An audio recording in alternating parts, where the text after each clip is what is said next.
আচ্ছা, আমরা তো আগের ভিডিওতে হচ্ছে এই ব্র্যান্ডটা ক্রিয়েট করছিলাম, কিন্তু আজান হয়ে গেছিলো আর নতুন করে ভিডিও ক্রিয়েট করতে পারি নাই। তো এখন এই ব্র্যান্ডটার আসলে কাজ কি? এই ব্র্যান্ডের কাজটা হচ্ছে আমি দেখাইতেছি। কোনো একটা ইউজার যখন কোনো একটা জব আসলে পোস্ট করে, তখন হচ্ছে ওই জবের ভিতরে এই ব্র্যান্ডের শো হবে। হ্যাঁ, ওই জব ফর্মের ভিতরে এই ব্র্যান্ড শো হবে। আচ্ছা, যেহেতু ইউজার ক্রিয়েট হয়ে গেছে, সরি ইউজার না কাস্টমার ক্রিয়েট হয়ে গেছে, তো আমি এই কাস্টমারের বাদবাকি জিনিসগুলো একটু দেখাই।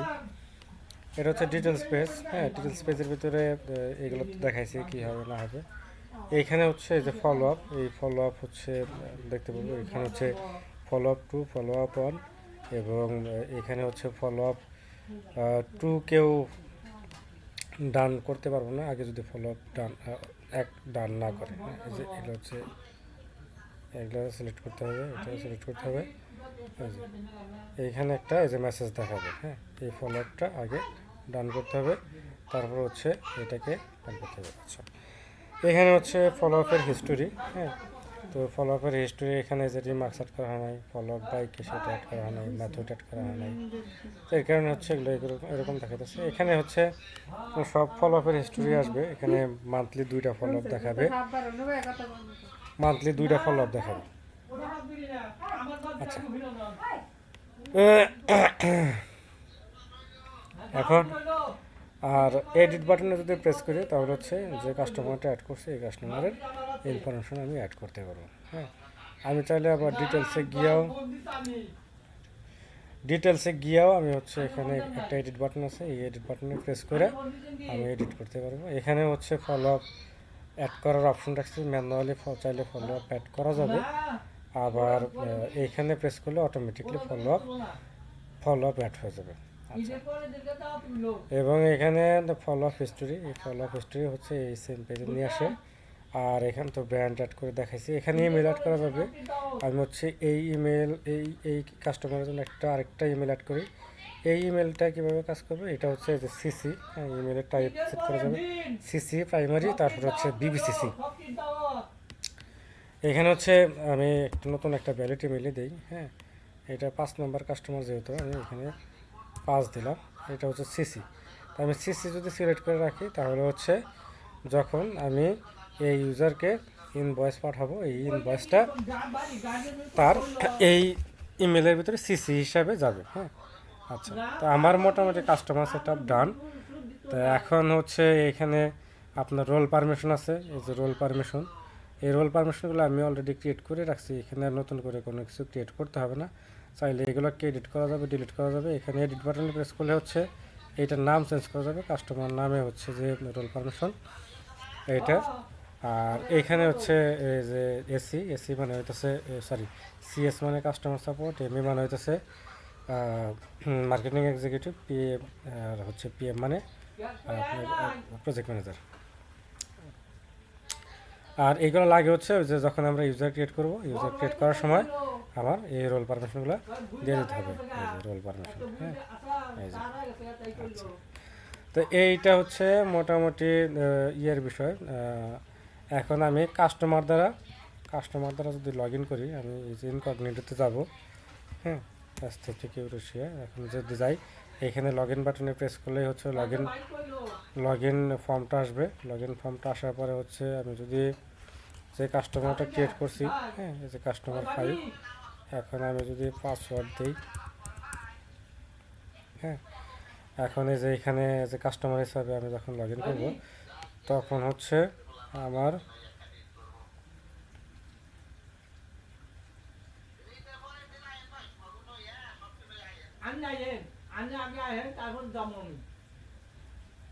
আচ্ছা, এখন আমার ভ্যালিডেশন হয়ে গেল।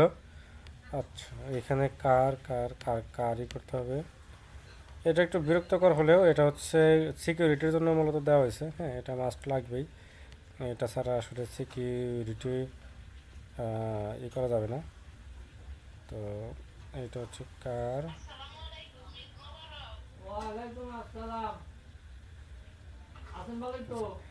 এখন সেভ বাটনে যদি সরি আমি যদি লগ ইন করি, লগ ইন করলে এই যে আমি কাস্টমার হিসেবে লগ ইন করছি।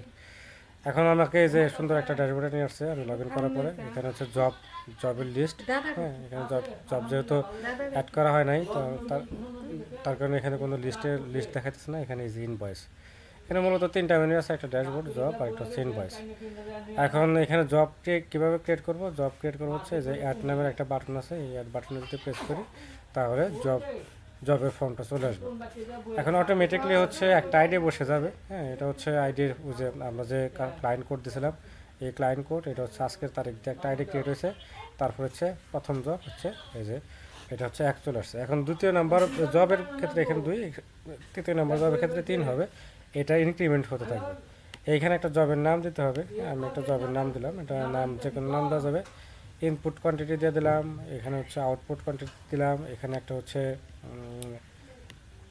ফাইল ইনপুটের লিঙ্ক দিয়ে দিলাম। হ্যাঁ, দেন কি সার্ভিস, সেই সার্ভিসটা এখানে মেনশন করতে হবে।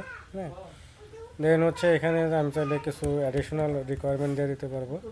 রিকোয়ারমেন্ট দিয়ে দেওয়ার পরে এখানে মানে কত আওয়ার্সের ভিতরে জবটা লাগবে সেটা আমি এখানে সিলেক্ট করে দেবো। রেগুলার না টেস্ট জব সেটাও আমি দিয়ে দিতে পারবো। সাপোর্টেড অ্যাটাচমেন্ট ফাইল যদি আমি দিতে চাই সেটাও আমি দিতে পারবো। আচ্ছা, supported attachment file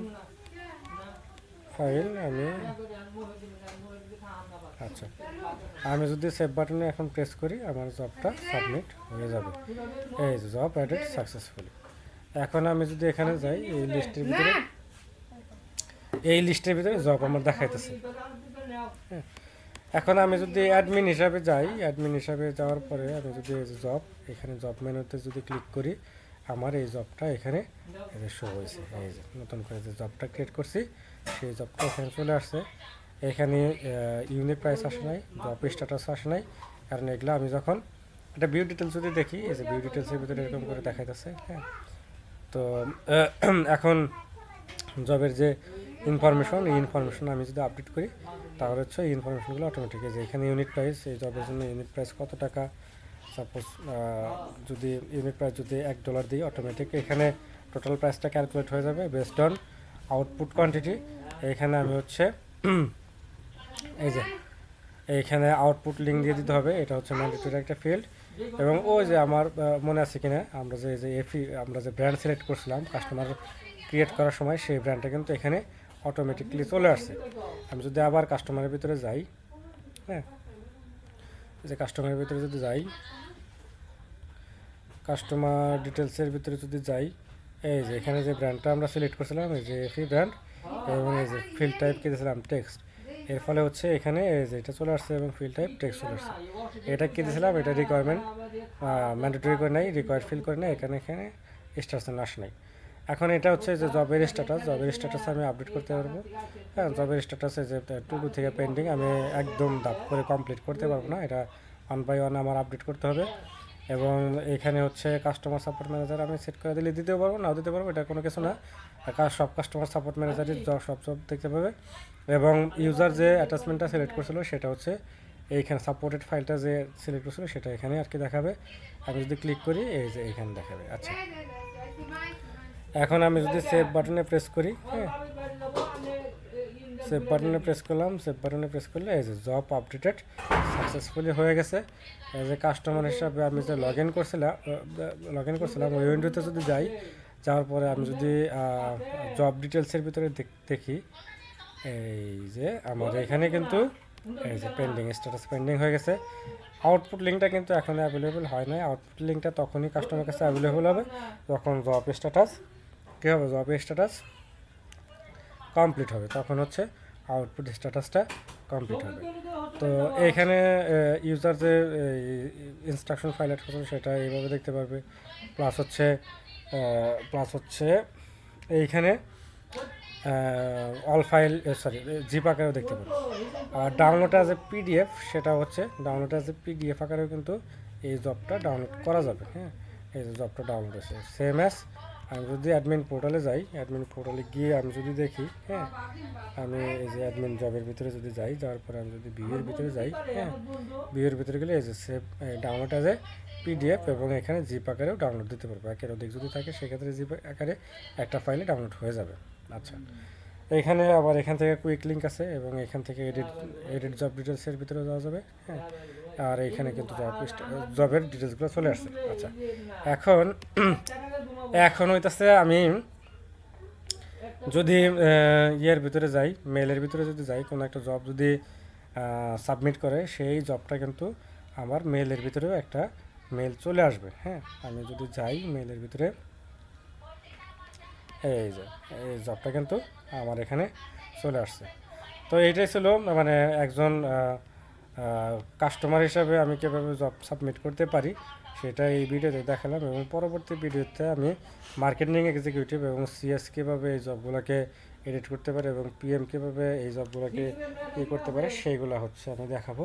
part by part যদি করার লাগে আমি পার্ট বাই পার্ট দেখাবো, আর যদি সিঙ্গেল একটা ভিডিওর ভিতরে হয়ে যায় তাহলে সিঙ্গেল একটা ভিডিওর ভিতরে দেখাবো।